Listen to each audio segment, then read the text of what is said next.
Hey everyone, and welcome back to the channel. My name is DFree, and for today's video, we are going to answer the question, is Yu-Gi-Oh! Cross Duel free to play, or is it pay to win?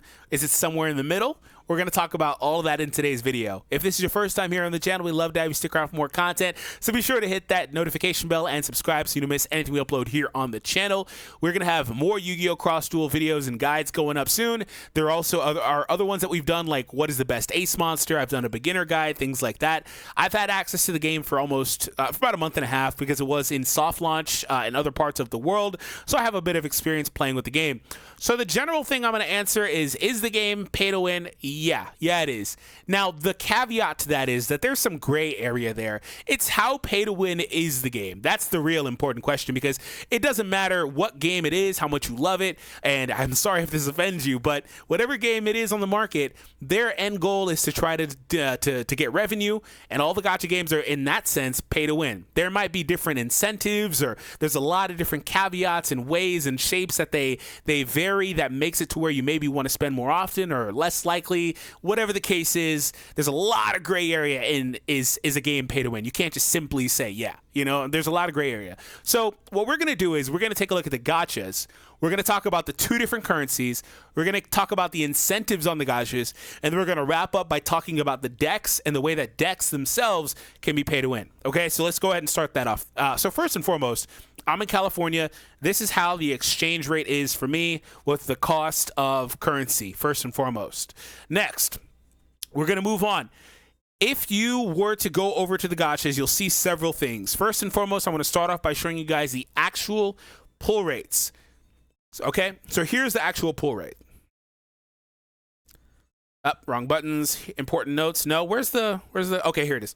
So here's the pull rate. So URs have a 3.5 rate. SRs have a 6.5, and then you have a 90% for Rs. Now, that is general stuff there, okay? Very, very easy to understand. Very common rates, actually, as well. 3.5 for your premium is pretty common. You may not love it, but it is what it is. It breaks down on a per-card basis, but that's the only slot, I guess, that really has URs, so it is what it is. Anyways, because you can get different cards, it's weird how the gacha works. Anyways, so 3.5 is a pretty general thing. Some games have higher, but the average in Japan is probably about 3%. Okay, so that's fine. It is what it is. Now, this is just the release gacha, so I will caution us by saying that things are subject to change. The game literally just came out, okay? Things will change, things will get better. This banner in and of itself is not a good banner whatsoever. The release gachas on banners, especially ones that have like a soft launch or a delayed launch in other parts of the world, they typically funnel pretty much every monster or card or character into banners, and this banner is no different. This game will, because it did during the soft launch period, will come back with focused banners. Like there was a Neos one, I think it was for Neos and Ojima King, and they would also have like featured cards for their for their decks like Gaia and stuff. So if you want to build those decks, those are the better banners to pull on than this banner. This banner is just pretty, to be honest, pretty much garbage, especially if you're not using paid currency. So that leads me to my next point. There are paid banners in this game. There is a split between paid and freemium, free currency, excuse me. So there's that. Now, you may notice a really big difference is that this one, the paid one, has a pity pull. Yeah, it has pity rate on it. So 70 out of every 70 pulls, you're going to get a guaranteed UR. So I'm not afraid to admit that I wailed pretty heavily on this banner when the game first came out because I was really, really loving it like 3 or 4 weeks ago. I still play it, but I'm pretty casual. Anyways, I was really loving it, and I was pulling here. And again, like I said, these banners are not particularly good, save for the focus banners if you're going to pull on anything, because you'll have a better chance. Unless I'm misunderstanding the rates on those banners, I can't look at them right now. Anyways, I digress. Getting just a general UR, it feels nice, but it's also not great when you look at how the dupe system works in this game, which we'll talk about in a minute when we look at decks. But nonetheless, though, there also are guaranteed banners that feature, like there's an Exodia one I don't have right now that you guys probably do have if you started. I think that one guarantees a UR. There are also other perks that would give you things that are added to your summons as well. Like this one here is going to give you materials and stuff. So there's just incentives to go ahead and summon and pay. So just keep that in mind. Now, let's take a look at the cards, and then we'll look at decks. So cards have dupes that you can have access to. So every card has these skills, okay? And each card can only equip one skill by default. So that's important to know. As you see, there's 1 out of the 5 slots above where it says card specific skills. 1 out of 5 is open on my Exodia head.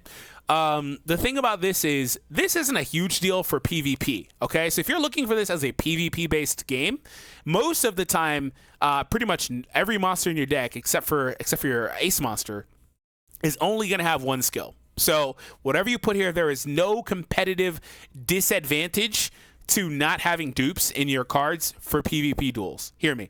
There's no competitive disadvantage. You want to have a dupe in your ace monster because they can have more than 1 slot, but your other monsters, all the other monsters in your deck, there is no disadvantage. That's actually really good because things would get really crazy if there was like people running around PvP with these 5 slots open, doing a bunch of different things.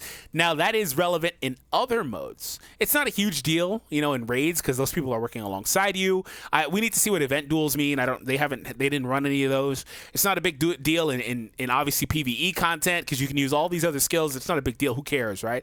In PvP, though, that is the thing that matters, and you can only use 1 outside of your ace monster. The dupe system works as follows. That's what I was explaining. Each dupe funnels in here. So the first 3 slots, it appears, needs 1 of the same card. And then the 4th one, I haven't pushed a card to 5 yet. The 4th one shows that it needs 2. If you don't have a direct duplicate of the same card, or 2 in this case, you can exchange same rarity cards, so like 7 other like dark magicians to get this slot for blue eyes here in this instance, for example, so on and so forth. I imagine the next slot would be 10, right? Then you can also, if you don't have a card, you can also exchange your duplicates or cards you don't want for access to those other cards, which is actually pretty good because it will allow you to hyper focus on 1 deck, which I do recommend in this game. If you're not going to spend money, do not try to go wide. Again, if you play any gotchas, this is not rocket science. You understand that you can't go wide in these games if you don't spend money or if you don't play for a long time, especially in the beginning. You just can't go wide with your rosters because you're spreading yourself too thin. Build 1, maybe 2 decks. The thing is, a lot of monsters can double as different playstyles because they've got raid skills and stuff like that. Just go all in, and 1 deck is what I would recommend. But if you wanted to get Dark Magician, for example, you could trade, I believe, 4. The exchange rates are in the bottom corner right here. So 4, yeah. 4 URs for 1, 4 Rs. That one's kind of weird. Ns and Rs. 4 SRs, the same deal there. So you can exchange cards, right? These are all the cards I don't own. So once you exchange a card, it goes off this list. Okay, keep that in mind. Or if you pull the card, I believe it also removes itself from the list. So yeah. All right. Last thing we're going to cover is the decks, and we're going to talk about, I've already showed you the way that the skills are working. We're going to cover decks and the importance of the specific deck builds and going all in on 1 deck and why I was saying that. So let's say we're going to create a Neos deck, okay? Neos has a very particular playstyle where he basically likes to be played repeatedly and spam the board, and he also comes back quicker. He has quick speed with hyper speed and stuff like that, and he moves really fast across the board, super speed and hyper speed, whatever. And his entire deck that they're going to suggest here is predicated on that exact playstyle. You'll notice that each deck you're going to build, each ace monster has specific cards that are designed to run in their decks, be it spells, traps, or monsters.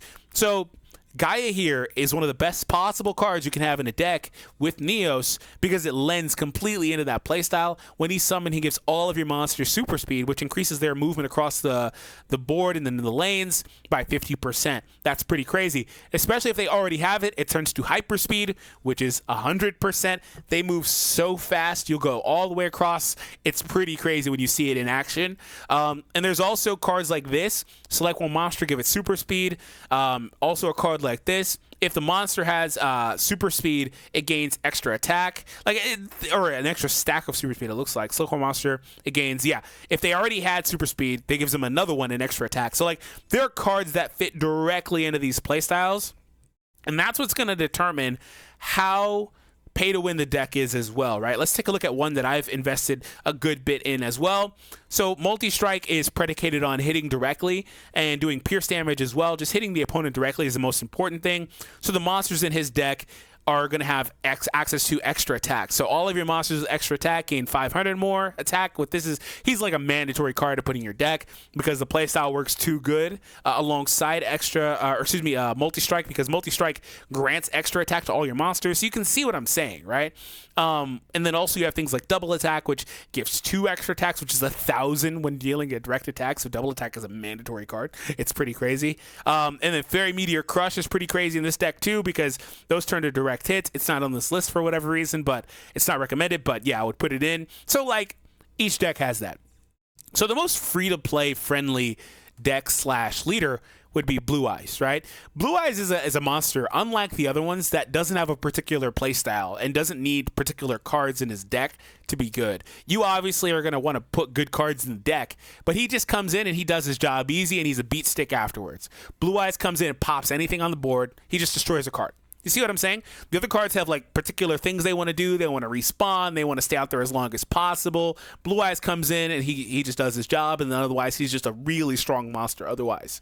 So yeah, so like when it comes down to it, Blue Eyes is the most, in my opinion, free-to-play friendly deck in the game.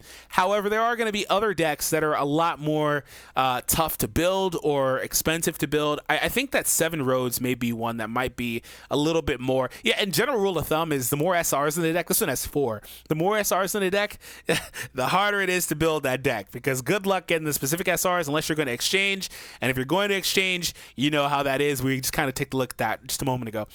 So yeah, that's just kind of how things are. So overall though, like I said, is the game pay to win? Yes. Do I think you could be successful as a free-to-play player in this game? Also yes.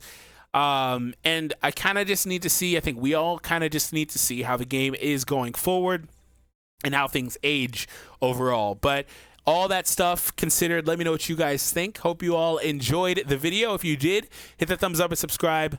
I'll see all of you next time.